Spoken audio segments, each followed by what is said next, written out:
Assalamualaikum warahmatullahi wabarakatuh. Kelas 5, cerdas, ramah, berakhlak mulia. Pada video kali ini kita masuk tema keempat, sehat itu penting. Subtema kedua, gangguan kesehatan pada organ peredaran darah, pembelajaran kedua. Tujuan pembelajaran kita yang pertama, dengan kegiatan berdiskusi, siswa dapat membuat pantun dan menunjukkan ciri-cirinya dengan benar. Dengan kegiatan membaca materi, siswa dapat menjelaskan organ peredaran darah pada manusia dan gangguannya secara rinci. Dengan kegiatan mengamati, siswa dapat mengidentifikasi berbagai properti tari yang sesuai. Kita masuk ya, tentang pantun dan syair. Apa sih bedanya pantun dan apa sih itu syair? Nih, ayo. Sini Pong mau bacain ya. Salah satu puisi lama. Pagi-pagi berolahraga, keliling kampung berlari-lari. Belajar itu perlu berdoa supaya kita berilmu tinggi. Nah, di sini adalah apa nih? Sebuah pantun ya. Tadi itu pantun dan syair berbeda loh. Kadang ada yang menganggap syair itu adalah pantun. Ternyata pantun dan syair memang sama-sama puisi lama yang identik dengan rangkaian kata-kata yang indah. Terus bedanya nih pantun ini dari Melayu, sedangkan syair berasal dari Arab. Nah, ini nih pantun sama syair. Pantun itu sama syair sama-sama 4 baris. Tapi yang bikin beda sajaknya nih. Pantun sajaknya AB-AB, sedangkan syair sajaknya AAAA. Dan persamaan lainnya, pantun itu sama syair sama-sama terdiri dari 8 sampai 12 suku kata. Nah, yang bikin beda lagi nih, ya. Jadi kan sudah samanya. Yang poin pertama, poin ketiga kan. Bedanya sekarang poin kedua sama poin keempat nih pada layar. Perbedaannya, kalau pantun itu isinya di baris ketiga dan keempat. Sedangkan syair itu isinya di semua baris. Jadi jangan sampai salah ya dalam menentukan pantun dan syair. Contoh ini, pantun lagi. Tinggi kokoh berdiri gagah, tumbuh besar si pohon jati. Lebih baik kita mencegah daripada kita mengobati. Ya, apa sih perbedaannya? Nih, pantun ada sampiran dan isi. Sampirannya di baris pertama dan baris kedua. Isinya baris ketiga dan baris keempat. Terus juga kalau pantun sajaknya AB-AB. Ya, di sini ada gahti-gahti itu ya. Sajaknya sajak silang AB-AB. Ya, jadi buntut daripada si baris pertama itu sama dengan buntut daripada baris ketiga gitu maksudnya. Kalau sajak tuh dibuntut di akhir setiap baris. Dan satu bait pantun terdiri dari 4 baris. Nah, ini syair nih. Jagalah kesehatanmu, jagalah makananmu, agar selamat hidupmu hingga di hari tuamu. Bacanya juga bisa seperti pantun, tapi ini syair. Nah, dia juga 8 sampai 12 suku kata, tapi yang membuat beda adalah semuanya adalah isi kalau syair. Enggak enggak ini ya, enggak ada sampiran ya kalau syair ya. Dan sama-sama juga satu bait 4 baris. Nah, tapi yang ketara banget yang bikin beda itu sajaknya. Mumu mumu. Noh, setiap baris ujungnya sama semua. Sajaknya jadinya karena sama semua jadi sajaknya a a a a gitu. Paham ya? Jadi, untuk selanjutnya jangan sampai salah membedakan antara pantun dan syair. Atau disuruh membuat pantun, malah kayak syair. Nah, tadi kan kita udah bahas tentang kesehatan yang di pantun sama syair gitu ya. Kita mengingat-ingat lagi yuk tentang organ peredaran darah nih. Masih ingat nggak sih fungsi dari darah? Nih, Pak Guru ingatkan kembali ya. Fungsi darah adalah sebagai berikut. Sebagai alat pengangkut sari makanan dan oksigen ke seluruh tubuh dan sisa-sisa metabolisme ke organ ekskresi. Fungsi darah lainnya menjaga agar temperatur tubuh tetap. Terus juga darah mengedarkan air yang berfungsi untuk reaksi enzimatis atau untuk menjaga tekanan osmosis tubuh.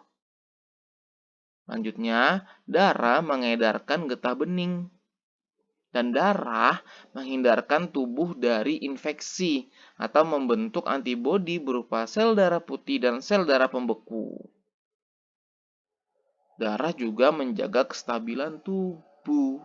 Itulah fungsi darah. Dan darah juga mengatur keseimbangan asam basa.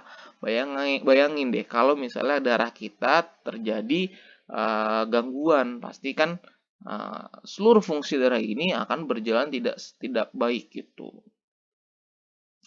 Organ selanjutnya yaitu pembuluh darah nih. Pembuluh darah. Pada peredaran darah manusia terdapat 3 pembuluh darah, yaitu pembuluh darah arteri, vena, dan kapiler. Arteri berfungsi untuk mengalirkan darah keluar dari jantung. Berarti arteri keluar dari jantung, sedangkan vena mengalir darah menuju jantung. Ya, dan pembuluh kapiler untuk menghubungkan ujung pembuluh nadi terkecil atau arteriola dan ujung pembuluh vena terkecil atau venula. Pembuluh kapiler merupakan pembuluh darah yang sangat halus dan langsung berhubungan dengan sel-sel jaringan tubuh. Next, kita punya organ jantung. Jantung manusia terletak di rongga dada dan di atas diafragma. Jantung terdiri atas beberapa bagian, yaitu perikardium atau pembungkus jantung, miokardium atau otot jantung, dan endokardium. Ujungnya kardium semua, tiga-tiganya ingat ya. Endokardium ini pembatas ruang jantung. Ada peri, mio, sama endo, ujungnya kardium. Oke. Pada jantung terdapat arteri umbilikus yang menghubungkan aliran darah pada fetus yang menyerap oksigen dan sari makanan. Sedangkan foramen oval merupakan lubang jantung pada fetus. Yap. Maka dari itu ya, kita harus juga nih mempelajari tentang gangguan pada organ peredaran darah. Ya, jadi kita tahu kalau kita tidak menjaga organ peredaran darah dengan baik, apa sih yang akan terjadi? Atau ada nggak ya gangguan pada organ peredaran darah itu bukan karena kebiasaan kita sehari-hari, tapi karena faktor-faktor lain? Yuk kita bahas. Gangguan pada organ peredaran darah terjadi karena 2 faktor nih. Ada non-keturunan dan keturunan. Maksudnya apa sih? Kalau non-keturunan itu karena kebiasaan atau disebabkan karena seseorang, perilaku seseorang. Kalau yang keturunan yang sudah dari lahir, dari orang tuanya, keturunan seperti itu ya. Gangguan pada organ peredaran darah non-keturunan dapat disebabkan pola hidup dan makanan yang tidak sehat. Nih, faktor non-keturunan. Adanya penyakit jantung koroner, hipertensi dan hipotensi, anemia, dan juga kanker darah atau leukemia. Jantung koroner. Jantung koroner adalah gangguan jantung karena adanya penyempitan pembuluh darah yang mengarah ke jantung. Lanjut, kita punya hipertensi, itu darah tinggi. Hipertensi adalah naiknya tekanan darah di atas normal. Ya, kalau normal kan 120/80 mmHg, milimeter air raksa. Ada lagi darah rendah atau hipotensi. Ya, hipotensi adalah kondisi ketika tekanan darah di dalam tubuh menurun. Ini lebih rendah dari 90/60 mm air raksa. Terus lainnya adanya penyakit anemia. Bisa kita lihat ya perbedaan yang anemia sama yang normal. Anemia ini merupakan suatu keadaan seseorang kekurangan hemoglobin di dalam tubuhnya, Hb, kekurangan Hb. Hemoglobin berfungsi mengikat oksigen di dalam darah. Penyebab anemia adalah makanan yang dikonsumsi kurang mengandung zat besi. Ayo, coba. Makanan-makanan yang mengandung zat besi itu apa aja ya? Apakah kamu sudah memakannya? Jangan sampai kurang ya, makan makanan yang mengandung zat besi. Gejala anemia itu mudah lelah, tampak lesu, pucat, dan sering merasa pusing. Terus lainnya, kanker darah atau leukemia. Leukemia adalah suatu kelainan darah karena jumlah sel darah putih memperbanyak diri tanpa terkendali, yang mengakibatkan sel darah putih memakan sel darah merah. Penyebab leukemia diantaranya adalah gaya hidup yang tidak sehat. Gejala leukemia diantaranya demam, menggigil, berat badan turun drastis, sering mimisan, dan rasa lelah berkepanjangan. Selain karena faktor non-keturunan atau karena kebiasaan pola hidup, ada lagi gangguan peredaran darah karena faktor keturunan. Ada hemofilia dan juga talasemia. Apa sih hemofilia dan talasemia? Hemofilia. Ya, hemofilia adalah penyakit yang menyebabkan tubuh kekurangan protein untuk memproses pembekuan darah. Ketika terluka, penderita hemofilia darahnya akan sulit membeku. Nah, hemofilia dapat ditangani dengan pemberian obat untuk mencegah maupun mengobati saat terjadi pendarahan. Lanjut, kalau talasemia. Talasemia adalah kelainan pada darah sehingga bentuk sel darah merah tidak normal dan tidak beraturan.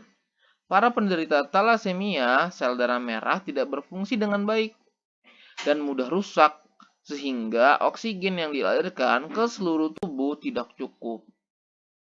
Gitu.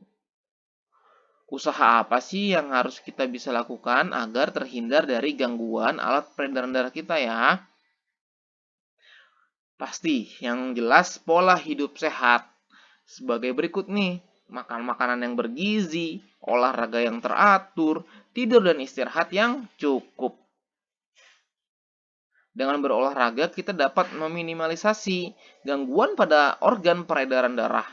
Selain berolahraga, apakah menari juga dapat menghindarkan gangguan pada organ peredaran darah manusia? Karena menari kan juga bergerak ke sana kemari gitu ya. Tantangan belajar. Apa yang dimaksud dengan properti tari? Ayo, terus sebutkan properti tari dari tari yang ada di bawah ini nih. Coba ya kamu sebutkan tarian pertama ini menggunakan properti apa ya? Yang kedua, ini propertinya apa ya? Yang ketiga, ini properti tariannya apa ya? Tantangan belajar nomor 1 dan nomor 2 ya. Silakan kamu pelan-pelan baca dan nanti kamu jawab di kolom komentar. Yang ketiga, kamu sebutkan gangguan atau penyakit yang dapat terjadi pada peredaran darah manusia. Ayo, yang sudah kamu ingat aja apa penyakit-penyakitnya. Terus gimana sih cara mengatasi gangguan peredaran darah tersebut, gangguannya? Ayo. Tadi kan ada yang keturunan sama non keturunan. Kalau yang keturunan bisa nggak diatasi? Kalau yang non keturunan harus bagaimana nih agar terhindar dari atau mengatasi dari gangguan peredaran darah tersebut? Jawab juga di kolom komentar. Terima kasih, tetap semangat dan merdeka. Kelas 5, cerdas, ramah, berakhlak mulia. Wassalamualaikum warahmatullahi wabarakatuh.